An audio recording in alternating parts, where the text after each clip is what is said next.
അത്യന്തം വേദനിപ്പിക്കുന്ന ദുഃഖകരമായ ദൃശ്യങ്ങളാണ് കാശ്മീരിൽ നിന്ന് കാണുന്നത്. അവിടെ ഹസ്രത് ബാൽ പള്ളിയോടനുബന്ധിച്ചുള്ള ഒരു കെട്ടിടം റിനോവേറ്റ് ചെയ്ത് വഖഫ് ബോർഡ് പുനർനിർമ്മിച്ചപ്പോൾ അതിൻ്റെ ശിലാഫലകത്തിൽ അശോക സ്തംഭം, നമ്മുടെ അശോക ചക്രവും സിംഹങ്ങളുമായിട്ട് ചേർന്നിട്ടുള്ള ആ അശോക സ്തംഭം നമ്മുടെ ദേശീയ ചിഹ്നമാണ്. അത് ആലേഖനം ചെയ്തതിനെതിരെ ഒരു കൂട്ടം ആൾക്കാർ അക്രമാസക്തരായിട്ട് വന്ന് പാറക്കല്ലുകൊണ്ട് അത് ഇടിച്ചു പൊട്ടിക്കുന്ന കാഴ്ചയാണ് കണ്ടത്. ഇത് എങ്ങോട്ടാണ് സാർ കാശ്മീർ പോകുന്നത്? ഈ പറയുന്നത് പോലെ ഇന്ത്യൻ ഭരണഘടനയ്ക്കും ഇന്ത്യൻ ദേശീയതയ്ക്കും നമ്മുടെ ദേശീയ ചിഹ്നങ്ങൾക്കും നമ്മുടെ പരമാധികാരത്തിനും ഒന്നും ഒരു വിലയുമില്ലേ? ഈ ആർട്ടിക്കിൾ 370 റദ്ദാക്കിയിട്ട് പോലും കാശ്മീരിൽ അവർക്ക് ആ ഇന്ത്യയുടെ സ്വത്വത്തെ അവർക്ക് സ്വീകരിക്കാൻ കഴിയുന്നില്ലേ? എന്താണ് ഈ കാശ്മീരിൽ സംഭവിച്ചുകൊണ്ടിരിക്കുന്നത്? ഇത് കാശ്മീരിന് മാത്രം ഉണ്ടാക്കുന്ന പ്രശ്നമല്ല, നമ്മുടെ രാജ്യത്തിന് മുഴുവൻ ഉണ്ടാക്കുന്ന പ്രശ്നം. നാളെ ഇവര് ഇവിടെ ഈ പള്ളിയിൽ സ്ഥാപിച്ചിരുന്ന അശോകചക്രം തകർത്തവര് നാളെ പാർലമെന്റ് തകർക്കില്ല എന്ന് എന്താ ഉറപ്പ്? വളരെ ശരിയാണ്. അവിടെ ഇല്ലേ അശോക സംഭവം ഇല്ലേ? അല്ലേ? അതെ. നമ്മൾ കൈമാറ്റം ചെയ്യുന്ന കറൻസി ഇല്ലേ സാർ? അവർ പറയുന്നത് ഇത് വിഗ്രഹാരാധനയാണ്, ഇത് ഞങ്ങൾ അനുവദിക്കില്ല എന്നാണ്. ഇതിനകത്ത് എവിടെ വിഗ്രഹാരാധന വരുന്നത്? അതെ, ഇത് വിഗ്രഹാരാധനയല്ലല്ലോ, ദേശീയ ചിഹ്നമാണ്. ഒരു ദേശീയ ചിഹ്നം അംഗീകരിക്കാൻ വയ്യെന്നുണ്ടെങ്കിൽ പിന്നെ ഇവർ ഈ രാജ്യത്തിന്റെ ആനുകൂല്യങ്ങൾ മുഴുവൻ പറ്റിക്കും. ശരിയാണ് സാർ പറഞ്ഞത്, ശരിയാണ്. കറൻസി ഇവരെങ്ങനെ ഉപയോഗിക്കും? എങ്ങനെയാണ് ഉപയോഗിക്കുന്നത്? അപ്പോൾ ഇത് എല്ലാ തരത്തിലുള്ള ആനുകൂല്യങ്ങളും ഇവർക്കൊക്കെ ന്യൂനപക്ഷം എന്നുള്ള രീതിയിൽ പല പരിഗണന പോലും ലഭിക്കുന്നുണ്ട്. ഇതെല്ലാം കൈപ്പറ്റുന്നുണ്ട്. എന്നിട്ട് രാജ്യത്തിനെതിരെ, ഭരണകൂടത്തിനെതിരെ ഇവര് സംസാരിക്കുക, അതിനെ തകർക്കാൻ ശ്രമിക്കുക. ഇത് മത തീവ്രവാദമാണ്. ഇവർ തീവ്രവാദികളാണ്. ഈ നല്ല മതചിന്തകൾ വെച്ചു പുലർത്തുന്നവർ ഇങ്ങനെ ചെയ്യില്ല. അത് ഇസ്ലാം മതത്തിലുണ്ട്. അവര് ഖുർആൻ വായിക്കുന്നവരാണ്, നബിയെ ആരാധിക്കുന്നവരാണ്, അല്ലെ? ക്രിസ്തുവിനെ ആരാധിക്കുന്നവരാണ്, കൃഷ്ണനെ ആരാധിക്കുന്നതാണ്. ക്രിസ്തുവാം കൃഷ്ണന്റെ ധർമ്മോപദേശം എന്നാണ് വള്ളത്തോൾ തന്നെ എഴുതിയിട്ടുള്ളത്. അപ്പൊ ഇവര് ചെയ്യുന്നത് എന്താണ്? രാജ്യത്തിനെതിരെ ഇത് കശ്മീരിൽ ഇത് ചെയ്തതിന്റെ പിന്നിൽ ഇത് വീണ്ടും അവിടെ തീവ്രവാദം അവർ കൊണ്ടുവരിക എന്നുള്ളതാണ്. ഇതിനകത്ത് ഇവിടെയുള്ള ഇസ്ലാമിസ്റ്റുകൾ മാത്രമായിരിക്കത്തില്ല ഇതിന്റെ പിന്നിൽ, പാകിസ്ഥാനികളുടെ പങ്ക് ഇതിനകത്ത് ഉണ്ടെന്നുള്ളതാണ്. അവിടെ അവരസ്വസ്ഥരായിട്ട് നിൽക്കുകയാണ്. അസീം മുനീർ പറഞ്ഞല്ലോ, ഈ ഇന്ത്യക്കാരും മുസ്ലിങ്ങളും വേറെ വേറെയാണ്. നമ്മൾ മതത്തിന്റെ പേരിൽ ഉണ്ടായ രാഷ്ട്രമാണ്. ഈ ഇന്ത്യക്കാരുമായിട്ട് ഹിന്ദുക്കളുമായിട്ടൊന്നും നമുക്ക് ചേർന്ന് പോകാൻ സാധിക്കില്ല. അയാളുടെ പ്രസംഗം എല്ലാവരും കേട്ടതാണ്. എന്തൊരു മത തീവ്രവാദം, വർഗീയത, ഇങ്ങനെ വിഷം വമിപ്പിച്ചുകൊണ്ടാണ് അസീം മുനീർ സംസാരിച്ചത്.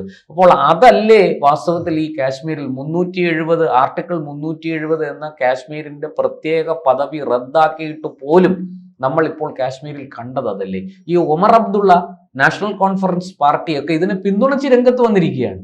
അതാണ് ഏറ്റവും സങ്കടകരം. ജനാധിപത്യ രീതിയിൽ അവിടെ തിരഞ്ഞെടുക്കപ്പെട്ട അധികാരത്തിലേറിയ സർക്കാർ, അവർ പോലും ഉപയോഗിക്കുന്ന ഔദ്യോഗിക ചിഹ്നം, ഗവൺമെന്റ് ഓഫ് ഇന്ത്യയുടെ ഔദ്യോഗിക ചിഹ്നമാണിത്. ആ ചിഹ്നത്തെയാണ് ഇങ്ങനെ അവഹേളിക്കുന്നത്. ഇവരെ യഥാർത്ഥത്തിൽ രാജ്യത്ത് നിന്ന് തന്നെ ആട്ടിപ്പായിക്കേണ്ടവരാണ്. ഈ രാജ്യത്ത് വെച്ച് പുറപ്പിക്കാൻ പറ്റില്ലാത്തവരാണ്. അപ്പൊ ഇവരെ മാറ്റിയാൽ ഉടനെ എന്ത് ചെയ്തറിയാം? മറ്റേതെങ്കിലും തരത്തിൽ മതത്തെ ഉപദ്രവിക്കുന്നു എന്നും പറഞ്ഞ് മതവികാരം ഉണർത്തിവിടാനുള്ള ശ്രമം നടത്തും. അപ്പൊ എന്ത് ചെയ്യും? വലിയ മതസ്പർദ്ധ, കലഹം, ഇതിലേക്ക് കാര്യങ്ങൾ മാറും. ഈ പൗരത്വ ഭേദഗതി ബില്ല് വന്നപ്പോ എന്തായിരുന്നു? കേരളം അടക്കം പറഞ്ഞു നടന്നവർ എന്തായിരുന്നു? ഈ രണ്ടുപേരെ ജാമ്യ മില്ലിയ സർവകലാശാലയിൽ രണ്ടുപേരെ പോലീസ് അടിച്ചു കൊന്നെന്നും പറഞ്ഞ് ഇവിടെ മയ്യത്ത്, വ്യാജ വാർത്ത പ്രചരിപ്പിച്ച് മയ്യത്ത് നമസ്കാരം നടത്തിയവരാണ്. പക്ഷെ ഇവരിവിടെ സുരക്ഷിതമായിട്ട് കഴിയുകയും ചെയ്യുന്നുണ്ട്. ഇത് ഇവിടെ മാത്രമേ പറ്റുള്ളൂ, വേറൊരു രാജ്യത്ത് ഇത് സാധിക്കില്ല. അപ്പൊ പിടിച്ചകത്താക്കും. ഇതിപ്പോ ഞാൻ ചോദിച്ചോട്ടെ, ഇത് ഈ BJP-ക്കകത്തും ഇസ്ലാം മത വിശ്വാസികളില്ലേ? ഉണ്ടല്ലോ. കമ്മ്യൂണിസ്റ്റ് പാർട്ടിക്കകത്തും ഉണ്ട്. അവർക്ക് കാര്യങ്ങൾ കൃത്യമായി അറിയാവുന്നവരാണ്. ഇതിപ്പോ നമ്മൾ കൂട്ടി വായിക്കേണ്ട കാര്യം എന്ന് പറയുന്നത്, ഈ 2047 ആകുമ്പോഴത്തേക്ക് ഇത്തരത്തിലുള്ള തീവ്രവാദം അതിശക്തമായിട്ട് കൂട്ടിക്കൊണ്ടുവന്നിരിക്കും. ഓരോരോ 2047 ആകുമ്പോൾ ഇന്ത്യയെ ഒരു മതരാഷ്ട്രം, പരിപൂർണമായിട്ടും ഇസ്ലാമികവൽക്കരിച്ച് മതരാഷ്ട്രം സ്ഥാപിതമാക്കി ശരീഅത്ത് നിയമം ഏർപ്പെടുത്തുമെന്നാണ് പോപ്പുലർ ഫ്രണ്ട് പറഞ്ഞത്. അതെ, ഇതിന്റെ ഭാഗമാണ്, അതിന്റെ പ്രവർത്തനങ്ങളാണ് ഈ കാണുന്നതൊക്കെ തന്നെ. സത്യത്തിൽ ഇത് വിഗ്രഹാരാധനയാണ് എന്ന് പറഞ്ഞ് ഈ അശോക ചക്രത്തിനും സ്തംഭത്തിനും ഒക്കെ എതിരെ, ഈ ദേശീയ ചിഹ്നത്തിനെതിരെ രംഗത്ത് വരുന്നത് ഒരർത്ഥത്തിൽ ഒരു ശരീഅത്ത് ഫോളോവേഴ്സിന്റെ രീതിയല്ലേ സർ? ആണോ? അവർക്ക് നമ്മുടെ ഈ ഭരണഘടന അനുസരിക്കാൻ താല്പര്യമില്ല, അവർക്ക് ഇഷ്ടമല്ല. അങ്ങനെ ഉണ്ടെങ്കിൽ അങ്ങനെയുള്ള അത് നിലനിൽക്കുന്ന സ്ഥലത്തേക്ക് അവർ പോകട്ടെ.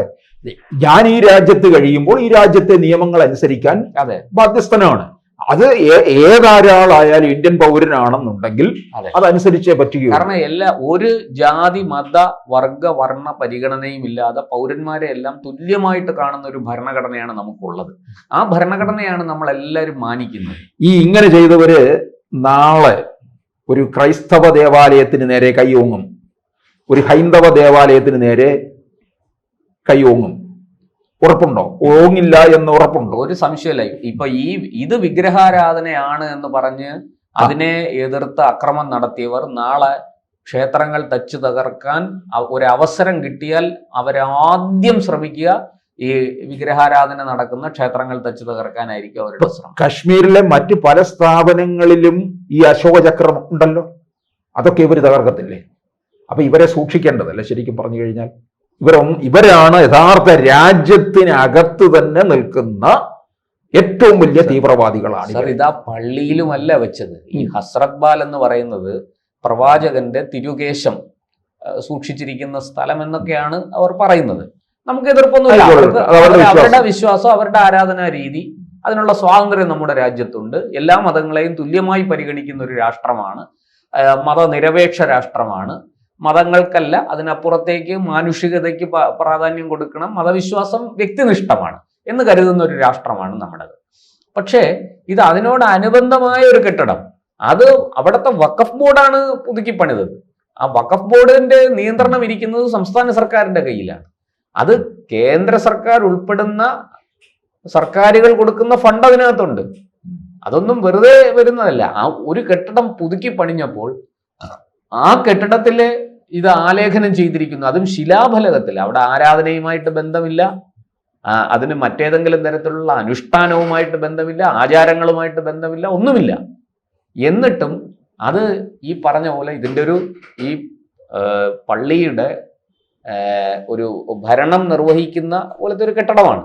ആ അഡ്മിനിസ്ട്രേറ്റീവ് ബ്ലോക്ക് പുനർനിർമ്മിച്ചപ്പോൾ അതിൽ ആലേഖനം ചെയ്തിരിക്കുന്നതിലാണ് ഇത് കടന്നു വന്നിരിക്കുന്നത്. ഗവൺമെന്റ് ഓഫ് ഇന്ത്യയുടെ ചിഹ്നമാണ്. അതിനെ തകർക്കാനാണ് ശ്രമിച്ചിരിക്കുന്നത്. ഗുരുതരമായ കുറ്റമാണ്. അശോക ചക്രവും അതിലെ 4 സിംഹങ്ങളും മതചിഹ്നമാണെന്നാണ് ഇവര്. അത് സത്യത്തിൽ അത് ഉപനിഷത്തിന്റെ ഭാഗമാണ്. അത് സത്യമേവ ജയത എന്നാണ് അതിന്റെ താഴെ അടയാളപ്പെടുത്തിയിരിക്കുന്നത്. അതിനകത്ത് എന്ത് മതം വരുന്നു, സത്യം എപ്പോഴും ജയിക്കുള്ളൂ. അത് എല്ലാ മതത്തിലുമുള്ള കാര്യമാണ്, എല്ലാ മതക്കാർക്കും സ്വീകാര്യമായ കാര്യമാണ്, എല്ലാ മതങ്ങളും പഠിപ്പിക്കുന്നതാണ്. എനിക്കിപ്പോഴും ഓർമ്മ വരുന്നത് ഇതുപോലെ ഒരു ക്വസ്റ്റ്യൻ പേപ്പർ തയ്യാറാക്കിയതിന്റെ പേരിലാണ് നമ്മുടെ ജോസഫ് മാഷിന്റെ കൈവെട്ടിയത്. അത് ഏറ്റവും വലിയ ക്രൂരതയല്ല, അത് നമുക്ക് മറക്കാൻ കഴിയുമോ? എന്നിട്ട് ഇവിടുത്തെ ഇടതുപക്ഷമൊക്കെ അതിനെ ന്യായീകരിച്ചുകൊണ്ട് നടന്നു എന്നുള്ളതാണ് അവരെ വളർത്തിയത്. അങ്ങനെയാണ് പോപ്പുലർ ഫ്രണ്ട് കേരളത്തിൽ വളർന്നത്. കേരളത്തിൽ ഇതൊരു തരം പോപ്പുലർ ഫ്രണ്ടിന്റെ നയമാണ്. ഇത് കൃത്യമായിട്ടും ഈ എന്താ പറയാ, മതഭരണം മാത്രമേ ഞങ്ങൾ അംഗീകരിക്കുകയുള്ളൂ, ഞങ്ങൾ മറ്റാരെയും അംഗീകരിക്കില്ല എന്ന് പറയുന്ന മുട്ടാപ്പോക്കാണ് ഈ നടന്നിരിക്കുന്നത്. ഞാനിപ്പോ ഓർക്കുന്നത് വേറൊരു കാര്യമുണ്ട്. അതായത് ഇവരെയൊക്കെ നമ്മൾ ന്യൂനപക്ഷം എന്ന് പറഞ്ഞാണല്ലോ നിർത്തിയിരിക്കുന്നത്. എല്ലാവിധ, പക്ഷെ കാശ്മീരിൽ അവർ ഭൂരിപക്ഷമാണ്. ശരി, ഇന്ത്യയില് എന്നിട്ട് പല ആനുകൂല്യങ്ങളും പറ്റുന്നു. യഥാർത്ഥത്തിൽ ഇവരെക്കാൾ ന്യൂനപക്ഷം ഉണ്ടല്ലോ. ബുദ്ധമതക്കാരുണ്ട്, ജൈനമതക്കാരുണ്ട്, മറ്റേ പല പാഴ്സികളുണ്ട്. ഇവരൊക്കെ ന്യൂനപക്ഷമല്ലേ? ന്യൂനപക്ഷം എന്നല്ല, ന്യൂനപക്ഷത്തിൽ ന്യൂനപക്ഷമാണ്. അവർക്ക് എന്തെങ്കിലും തരത്തിലുള്ള ആനുകൂല്യങ്ങളുണ്ടോ? അവരുടെ ശബ്ദം പുറത്ത് കേൾക്കുന്നുണ്ടോ? അവർ ഈ രാജ്യത്ത് അവർ ജീവിച്ചു പോകുന്നുണ്ട്. ഇതെല്ലാം ഭരണഘടന ഇതൊക്കെ അനുസരിച്ചും ഇവിടുത്തെ എല്ലാ മതസ്ഥരെയും കിട്ടുന്നുണ്ട്. അവർ മര്യാദയ്ക്ക് അവരുടെ കാര്യം നോക്കി ജീവിക്കുന്നു.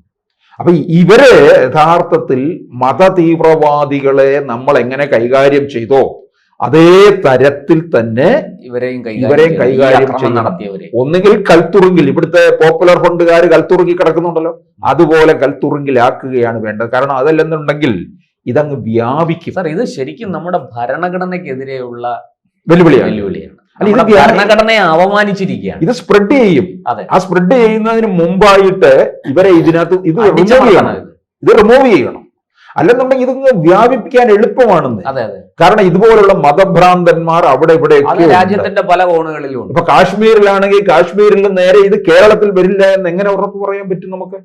ഇവിടെ ഈ ഇത്തരത്തിലുള്ള ചില മതചിഹ്നങ്ങൾ കാണുന്നു എന്നും പറഞ്ഞ് അതിന് ആ ആരാധനാലയത്തെ തകർക്കാൻ ശ്രമിച്ചു കഴിഞ്ഞാൽ, അങ്ങനെ വരുമ്പോൾ ഈ രാജ്യത്ത് മറ്റു മതസ്ഥർ സുരക്ഷിതരായിട്ട് കഴിയാൻ സാധിക്കില്ല. ആ ഒരു അവസ്ഥയിലേക്ക് കാര്യങ്ങൾ പോകുമെന്നുള്ള തീവ്രവാദികളെ അമർച്ച ചെയ്യണം. ഉരുക്കുമുഷ്ടി കൊണ്ട്, നിയമത്തിന്റെ ഉരുക്കുമുഷ്ടി കൊണ്ട് ഇവരെ അടിച്ചമർത്തണം. കുറ്റവാളികളെ ശിക്ഷിക്കണം. അതാണ് ചെയ്യേണ്ടത്.